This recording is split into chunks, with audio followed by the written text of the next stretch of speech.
All right, everybody, I'm getting close to 2,000 subscribers. Gonna add a couple more tools to my collection.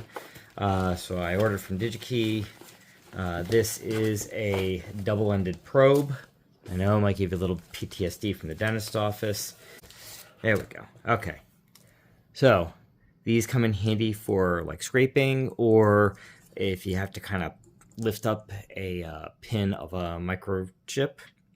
I've used these extensively in my full-time job. So got one of those. And then I also got, as I like to affectionately call them, the stabby probes. These are another set of probes for my meter, but they are fine tip.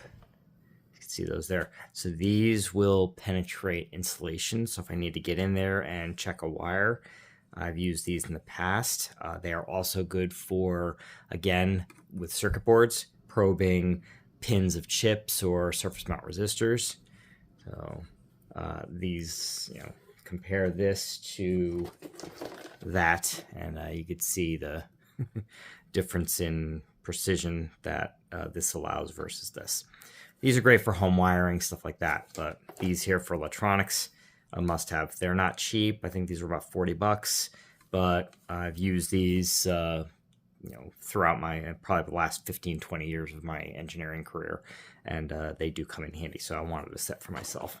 So yeah, definitely made use of a well-known distributor, and got some more goodies. So hopefully you'll see in some videos these come to use.